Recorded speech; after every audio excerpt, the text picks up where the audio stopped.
Hello, everybody. Welcome. Lovely to have you all here today. Would love to know if you're here. Let me know that you are joining us. Let me know where you are joining us from today. We're going to have a little bit of an introduction to start off with, and then we're going to jump straight into asking Lisa and Melanie all sorts of different questions. So let me introduce myself. First of all, my name is Sasha. I am the founder of a company called We the Creators, and I am the creator of a system called NeuroColors, which is a design system to help trainers and facilitators and instructional designers and learning designers to design and deliver training neuro-inclusively. So today we are here to talk about neuroinclusion in training and facilitation. And I am joined by Lisa and Melanie, both who have been on one of my courses around neuroinclusion. And we're going to be talking about the impact that neuroinclusion has had on both Lisa and Melanie's work. So I'd love actually for you to introduce yourself. Lisa, are you happy to introduce yourself and let us know a little bit about the work that you do, and then Melanie afterwards, if that's all right. Yes, of course. Great. Thank you, Sasha. Hello, everybody, and welcome. So I'm Lisa Reeves. I'm a freelance leadership and people development consultant. So I facilitate, I design content. I'm also a coach, and I'm an experiential learning practitioner. And I specialize at really looking at the how of being human at work, in terms of how we show up, how leaders and their people show up through their behavior and communication on a daily basis to enable everybody to be their authentic best at work. That's my area of specialism. I'm also specialised in experiential learning, which I'm sure we'll come on to because it directly correlates to being neuro-inclusive. So I work globally. Being a freelance, I work with amazing training companies as an associate and with a suite of clients around the world, and I'm hugely grateful for that. Brilliant. Thank you so much, Lisa. Such a variety in what you do. It's amazing. Yeah, excellent. Melanie, are you happy to introduce yourself? Yes. So my name is Melanie, and my business is called Blue Diamond.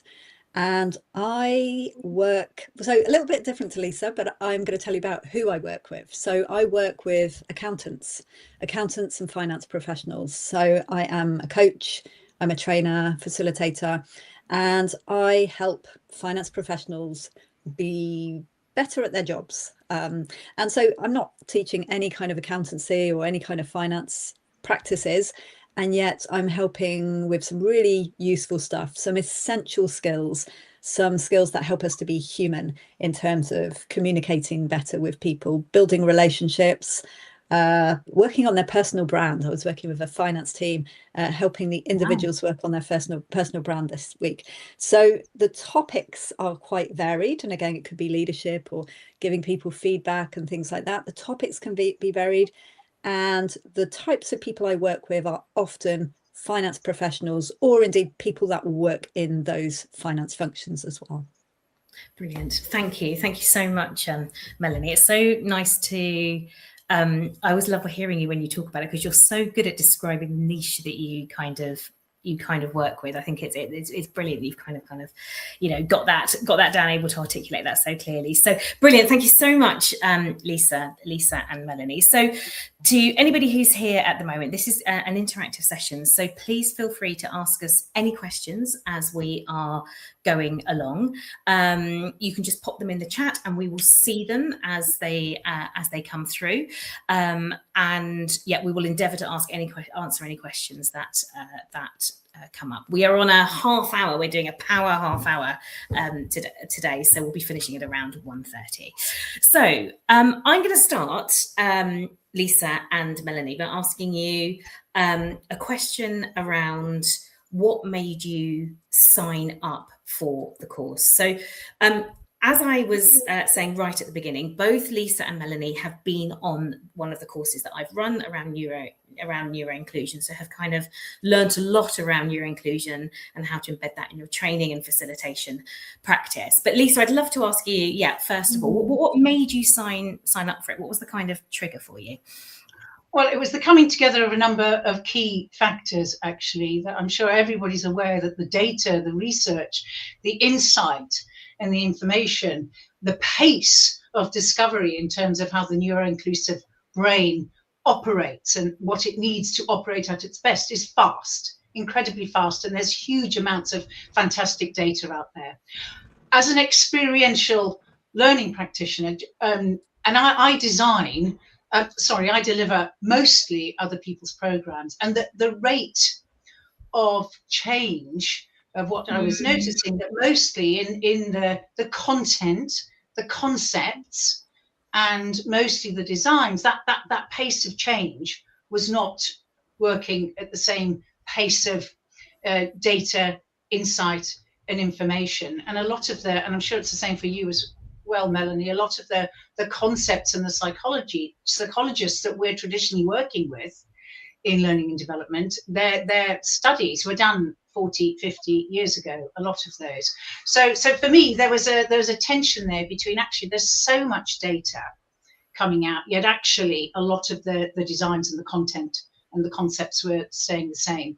So that was one big factor, thinking I need to do something here to look at what I can do to make the programs that I deliver more neuroinclusive. Alongside that, as an experiential learning practitioner, and what that means is most learners, whether they're neurotypical, neurodivergent, arrive at the programs with a level of anxiety or emotion in terms of what's that going to mean for me, whether we're doing a piece of theatre for change, forum theatre, a real play, an immersive business simulation. Most programs I deliver have got an element of experiential learning.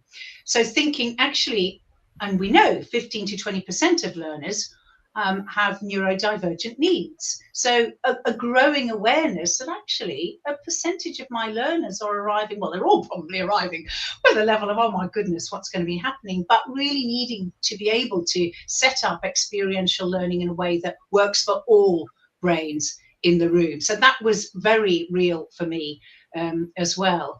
And linked to that, because my specialism is behavior, communication, whether it's feedback, performance management, coaching, learners were starting to ask questions. How does this relate to my direct reports, who I either know or think may have neurodivergent needs? So that coming together alongside a number of coachees presenting with, I work for a founder startup global coaching organization, and you find a lot in the startup edtech startup world, a high percentage of my coachees have ADHD. So that was quite a selection of factors that made me go, I need to do something about this to give me the confidence to step into that space. I was looking, Sasha, and it was November last year I first saw you on LinkedIn and jumped straight into the space to connect with you, to do your masterclass, and then to sign up. So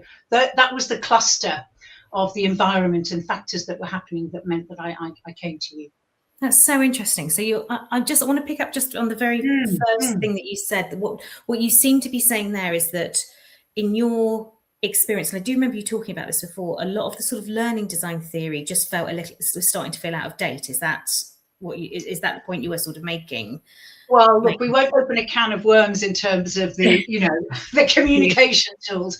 Yeah. What the point I'm making is in terms of how we present that in the room, how we set that up, how we frame it, how we manage it, so that actually we are aware that a high percentage of our learners are likely to be neurodivergent, yet the designs, the concepts, the content were not rapidly evolving at the same pace of the data and studies that were coming out. So yes, there's definitely some of that content that we can look at. At the same time, it's that signposting, the framing, how we position the why, how we manage ourselves, and it's not the before and the after for me, it's in the room. So Brilliant. therefore, the need to actually ensure that all brains in the room felt that it was a training that was working for them. That's really interesting. And I think that echoes a lot of what I hear as well, is that because we are understanding more about neurodivergence and how much more common it is, actually being aware of that is sort of less of a nice to have now. It really is an essential part of good training. So thank you, Lisa. Melanie, what about for you? What was the kind of factor that made you think this is something I need to be thinking about? Well, partly it was because I met you last year, Sasha, and I just thought anything that you deliver is going to be great. Oh, Melanie.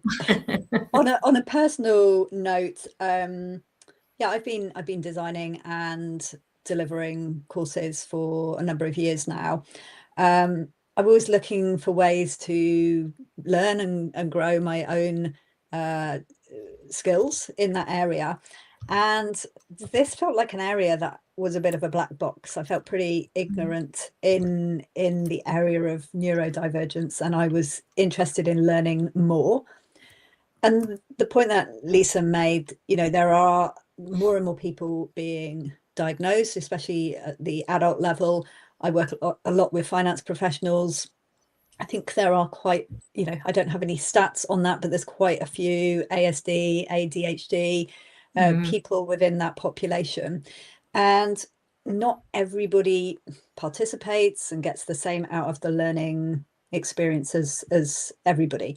And so this it kind of hit me like, okay, so maybe there's something that I can do to help my own workshops and courses that I run to become more neuro-inclusive, and then whether that's ones that I'm purely facilitating on behalf of other people and the ones that I am designing myself. And I think so there's kind of that piece, but also this comes at a time where the return on investment, whether it's individuals' time or from the organization's perspective as well, is so important. And actually the more effective and accessible that we can make the learning experience, then we're going to get more out of it for the learners. So all of those things together made a lot of sense for me. Yeah, it's really interesting. It definitely is my kind of anecdotal. I always like to say when something is science-based or sort of anecdotal, but anecdotally there are certain sectors that seem to attract more people who are neurodivergent, and I would say that finance is probably one of those. And so it's not surprising to me that you'd sort of started to kind of pick up on that.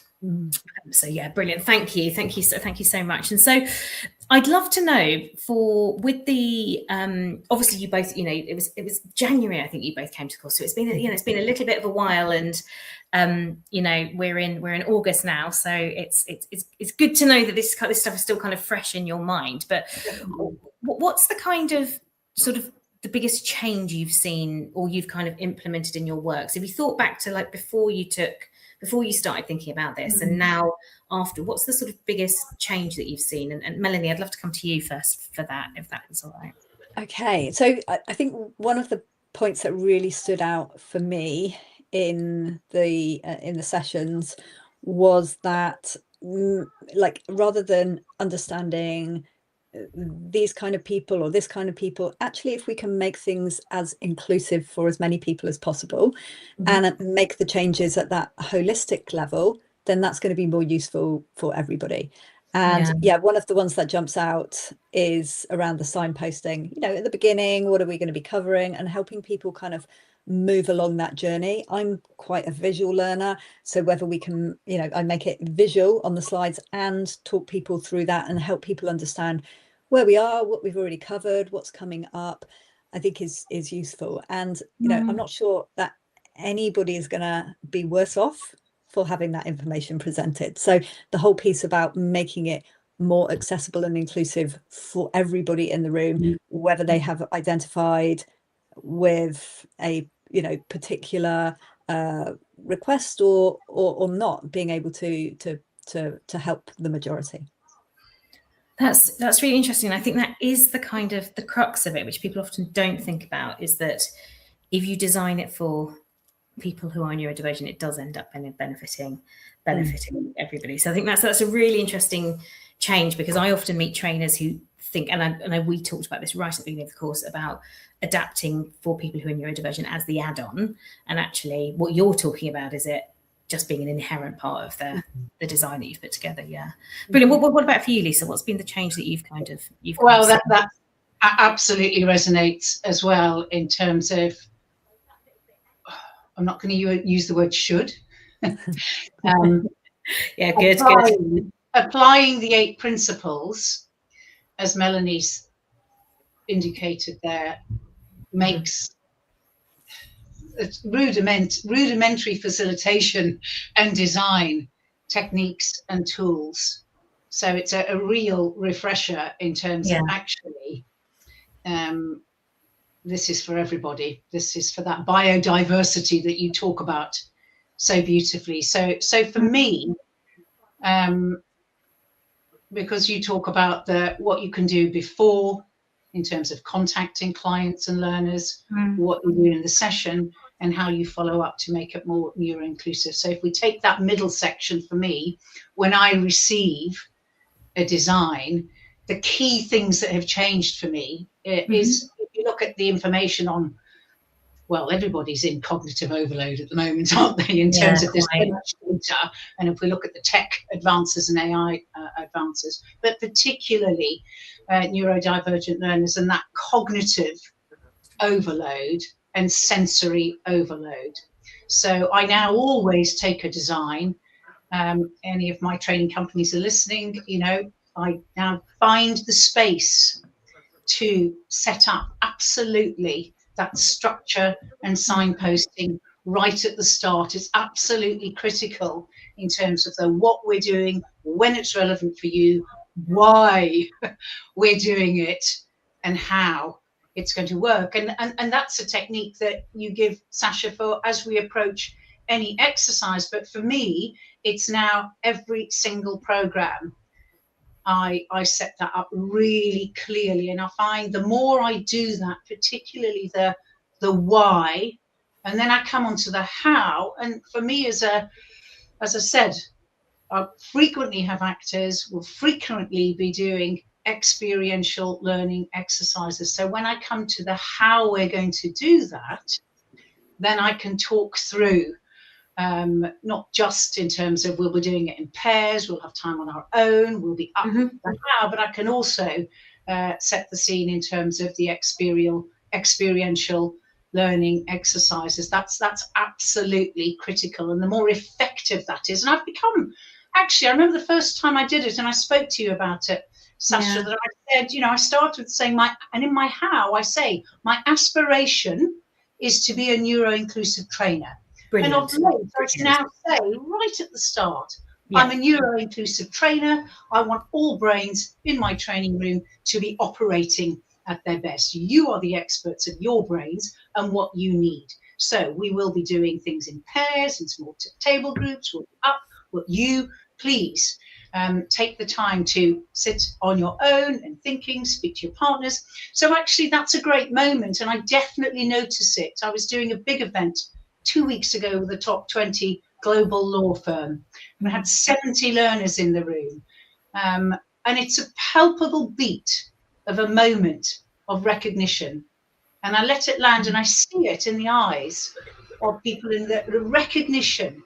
Whether somebody is neurodivergent, oh, great, fantastic. That means I can get up and walk around at any point I want. If there's a pairs or a table group activity, I can say, actually, I'm just going to spend some time writing on my own. But I'm also seeing it in neurotypical learners in terms of a reminder or a recognition. And for me, we've immediately got empathy, compassion, and understanding right from the start. And that's absolutely critical. And then we move from there. And I have got key examples of that working, as well as always now having an agenda on the wall, Sasha, always having a visible timer in the room, always giving 30 seconds on your own for your brain to do the thinking before turning to your partner, before going to the table group, before. And that we know the prefrontal cortex needs that in terms of insight and emotion generation. I could go on, I will pause. So much. There really is. And look, I'm a fast person, and I have a very busy brain, so that helps. Yeah, I think it's really great hearing you talk about this, because if we think back to the 8 principles that we talked about, what you're talking about there is giving flexibility and choice, which is brilliant. Like the 8 principles are something I teach in the courses, which are kind of the 8 factors you need to have in place for neuro-inclusive learning. And flexibility and choice is so important because we all process information differently, and exactly as you're talking about, Lisa. And the example that Lisa gave there of giving kind of 30 seconds or sometimes a minute, sometimes 2 minutes, whatever is appropriate, is the reason that works. I'm just explaining this to people who are watching. The reason that works is incredibly important for neuroinclusion is that some of us are faster sort of audio processors than others. And if you don't give that gap, as we talked about, Melanie and Lisa in the course, you are biasing for people who are able to think on the spot, who can process that quickly. But often those people that are those deep thinkers, for example, might need a little bit longer to get their kind of their thoughts articulated, and you don't want to be missing out on that. And And also I work a lot with the Neuro Leadership Institute, and they would absolutely say whether neurodiverse or neurotypical, the prefrontal cortex is incredibly fussy.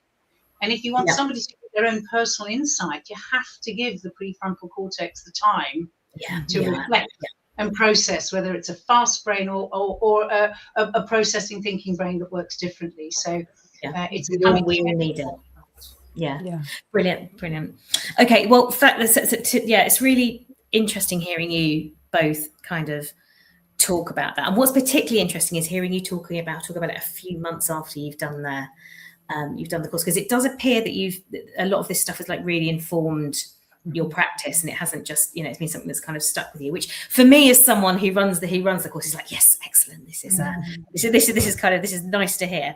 So you kind of touched on it a little bit, both of you. I wondered, Lisa, whether you'd be able to give a little bit more of a specific example here of, like, do you have an example of something that you were doing, like a before and after? What were you doing before, and what are you sort of doing differently after? Have you got like a concrete example of that? You alluded to it. I have, and it's specific to virtual delivery. So many facilitators and trainers out there, I know this will resonate in terms of we typically, before doing Sasha's program, people are busy. We are now 6 years, aren't we, into the virtual world. And I would always encourage people. I know, the date came, didn't it? Yeah. What was it, March 22nd? I know. That we would always encourage, as a trainer and facilitator, with screens on, encourage as many people as possible to turn their cameras on. And now, and I remember the first time I did this on a session, that actually saying after the what, the when, the why, and the how, and referencing cameras in terms of, therefore, whilst I, as a people-focused person, would love to see as many of you with your cameras on as possible for the session, those of you who having your cameras on is going to tip you into anxiety, panic, stretch, non-effective processing. Please feel comfortable to turn your camera off. Keep communicating in the chat box. I also will reach out to people, name and ask somebody to share their opinion. If that's something that is going to make you uncomfortable or anxious, please send me a private message and I'll make sure not to. I have to manage it in terms of, and sometimes, and it depends on the group, whether I do or not, my relationship with the client, whether I say, so those of you who are thinking, great, I'm going to turn my camera off so I can do some work and multitask, that's not going to help your brain take the learning from this or the task you're working on. So I tend to do it in a way that I'm very comfortable, that those learners who actually are in a place of heightened anxiety with the camera on. So the first time I did it, a large percentage of the cameras went off. That was very much related to the topic and to the client, and I understood that. So for me, that 3.5 hours was excruciating. Gosh, it was 3.5 hours. Wow. It was, yes. But the chat box was very busy. Mm. And it happened again in the afternoon. So that was a real learning, and private messages coming through to me, and then specifically in the feedback that came through from the client afterwards, naming what an inclusive session it was, and that the trainer and a learner, she said, I have ADHD and anxiety, and this program for me was so inclusive, and I was able to learn comfortably, which, so suck it up. I know. And this is, it's just wonderful hearing you say that, Lisa, because this is the thing that I really noticed. I'm going to come to you with the same question as well, Melanie, but I've really noticed that sometimes things like cameras off or cameras on is actually about managing our own discomfort as a trainer or facilitator. And actually what we need to be thinking about is that what you should be managing for? And I think that's it's so you kind of got through that, and then all of a sudden you get this amazing feedback afterwards and so on. And so, yeah, fabulous. Melanie, how about you? Do you have an example of something that you're sort of doing? Yeah. So I think my biggest example, and it relates a lot to what Lisa said there, is about the language that I use. So I will invite people to put their cameras on, or I will invite people to share their comments, rather than picking on a person or expecting everybody to just do it. And yeah, I will tell the group, look, I'm not going to put anybody on the spot. This particular exercise, this is for self-reflection. So I will frame it up front and then use the word, so that they can sit there and explore things properly, rather than, oh my goodness, I'm going to have to share some of this thing. Let me keep it filtered or clean or whatever, because it's about them getting the most out of the situation, not about them sharing it. So yeah, both of those things, framing and inviting, changing the language a little bit, and the language to myself, reminding myself, but also the language I use with the participants too. That's great. So with the framing, what you're talking about from the 8 principles there is structure and signposting, isn't it? And then with the inviting, you're giving flexibility and choice. Yeah. Brilliant. I just think that's, I love that sense of inviting, like allowing people to opt in is just so much more psychologically safe for people. So yeah, brilliant. Okay. So I'm just aware of time. We've got a couple of minutes left. So I'm just going to ask you one final question, if that's all right. But if you had any advice for anyone who's watching, like really early stages or just starting out with this, what piece of advice would you give for someone who just wants to kind of get started, doesn't really know where to start? Melanie, could I direct that question to you? I would say, because so much of this is about inclusivity and best practice overall, I would say join up on one of Sasha's courses to learn this. There we are. Because I learned so much, as an experienced facilitator, it helped me to understand why I was doing some of these things. So it put a lot of things into context. And now it's helped me be more intentional and purposeful about these things as well.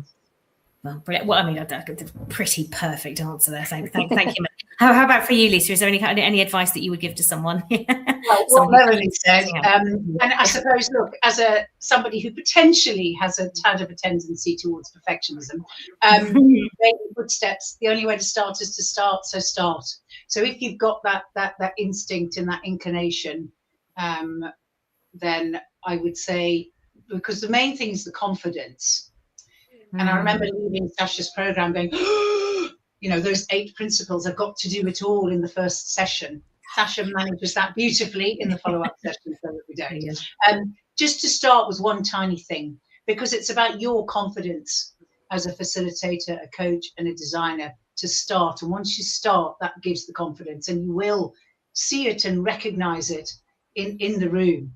And then add another, and they all beautifully merge together. So clearly, I'm also saying sign up to Sasha's program. Because they're mostly aligned to us saying, if you're doing everything Sasha advises you to do, you're not only being neuroinclusive, you're being a damn good facilitator. Yeah, exactly. And I think those two things are inseparable. That's my thing. And I love that sense of layering up, because that really feeds into the sense of this being like something that you build on, as opposed to either pass or fail. So brilliant. So look, we're right at the end. Melanie and Lisa, could you just pop in the chat how people can get hold of you if they'd like to connect with you. So if any of you are working in kind of communication skills and so on, Lisa is brilliant at that. So feel free to connect with Lisa around that. Any of you that are coming from a kind of finance team or want to look at high performance within finance teams, Melanie is your woman for that. And of course, any of you are welcome to come on the any of my courses. We're actually getting pretty close to sold out for the September cohort that's coming through, but I'm going to pop my website address in the chat, and feel free to look at what I've got coming up, and anybody is welcome to join in. So thank you so much, Lisa and Melanie. It was lovely to see you both again, and speak to you very soon. Thank you for having us. Thank you. Thank you. Thank you. Take care. Bye.